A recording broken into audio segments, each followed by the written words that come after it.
Magandang araw po mga kalugers. Meron lang po akong i-share sa inyo. Simpleng bagay lang. Meron po kasi ako nabiling mixer. Ang tatak po niya is Yamaha. 4 channel po siya.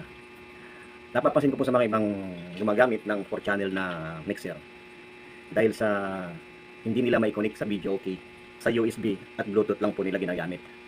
So ngayon, ipapakita ko po sa inyo para po yung may mga mixer dyan na 4 channel at gusto po ninyong gamitin na pang video okay, para sa ganun maging swabe ang inyong mga kantahan. Ito papakita ko po sa inyo.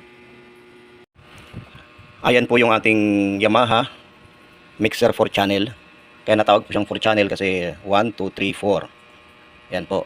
Tapos may mga input, output na tinatawag na XLR at mayroon din siyang mono.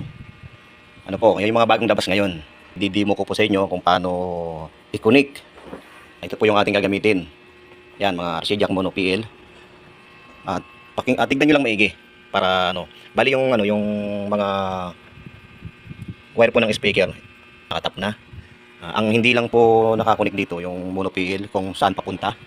Ayan. Bali yung aking yung aking player platinum. Tapos hindi pa ako nakakabili kasi ng mga latest na ampli, kaya ito na muna ang gamit ko, yung nabili ko lang to sa Lazada. Pero okay naman siyang gamitin. Maayos. Ang una po nating gagawin, yung mono PL from mixer to amplifier. Okay? Ito.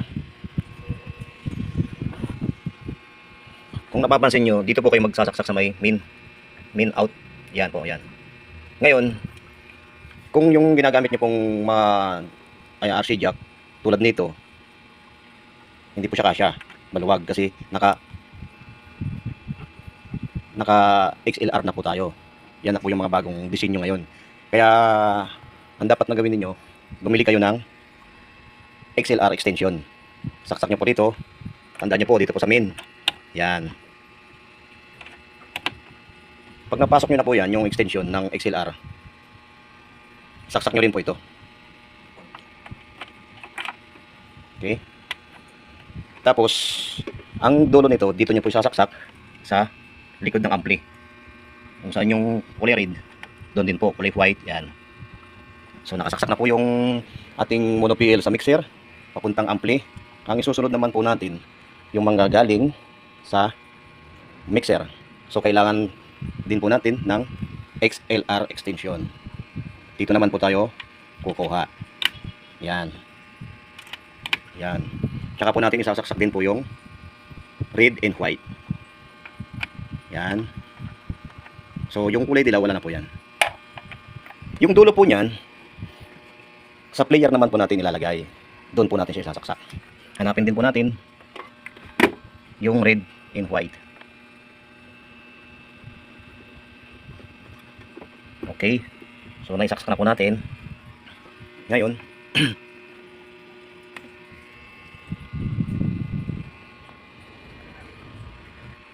ngayon po i-on na natin yung ating mixer tsaka yung ating ampli. Dahil nakasaksak na po siya, i-on na lang po natin. Okay, yan. Tapos yung ating mixer dito sa likod yung kanyang on off. Yun. So naka-on na rin siya. Tapos may button siya ditong maliit. Yan. So ngayon guys, so naka-on na po Ang isusunod po natin, try natin sa mic. Ang gagamitin po natin yung mic na XLR. Ito po yun. Sasaksak po natin dito. Ayan. Tapos ito yung volume ng mic. Makikita nyo naman dyan mic 1. Ito po yun. Pag dito nyo naman po yung sasaksak, dito rin po kayo mag-adjust ng volume. Ito naman po yung mic 2. Okay, yan, dalawa na yan, mic yan. Ito yung min, volume. Tapos ito yung sa may aux. Ito yung mga controller nya, ganyan. Okay, so iuusod po natin ng konti. Yan. Ito po yung mic. Kung mapapansin niyo wala yan, walang tunog yan. Hello, wala. Wala, di ba? Kailangan ito iuusod din natin yan. Yan. Tapos ito yung kanyang min volume. Tapos try natin ang mic. Hello, sound check. Hello. Medyo mahina, lakas natin konti. Yan. Hello mic test. Hello sound check. Hello. Okay na, So, mayroon na tayong sound check. Okay, hello, hello. Okay. So, ibalik muna natin. Paalala lang mga kalogers, no? Pag po kayo magsisit up ng tulad nito, mixer, kailangan po bago nyo i-on, naka-off yung apat na yan. Nakababa lahat. Okay? Ayan.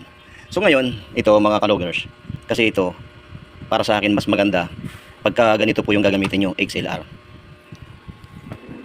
Ikukumpara nyo po dito sa mono PL. Pagka wala po kayong XLR na female and male, pwede naman po kayo dito sa may mono. Try natin yung sa mono, no? Try natin. Kung wala po kayong XLR, tapos ito po yung gamit ninyo, yung mono PL, dito nyo po isasaksak. Alin sa dalawa na yan, dito. Yan. Tapos adjust po ng mic. Tapos ito po.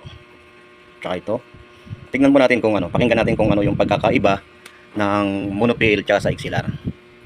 Ito, try natin. Hello, hello. Hello mic test, hello. Hello sound check. Hello. Hello mic test, hello. Hello sound check. Mahina, di ba ba? Mahina, mahina.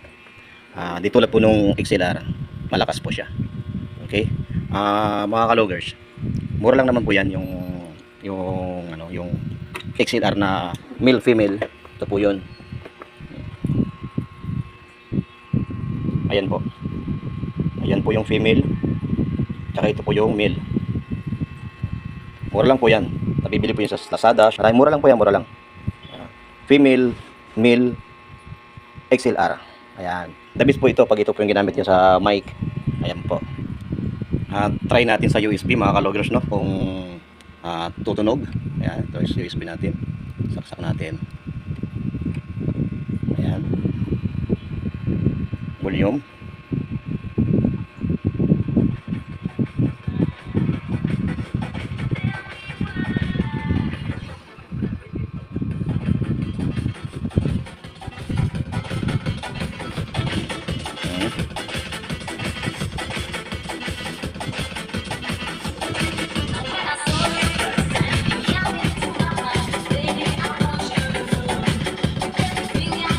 Yun, gumagana.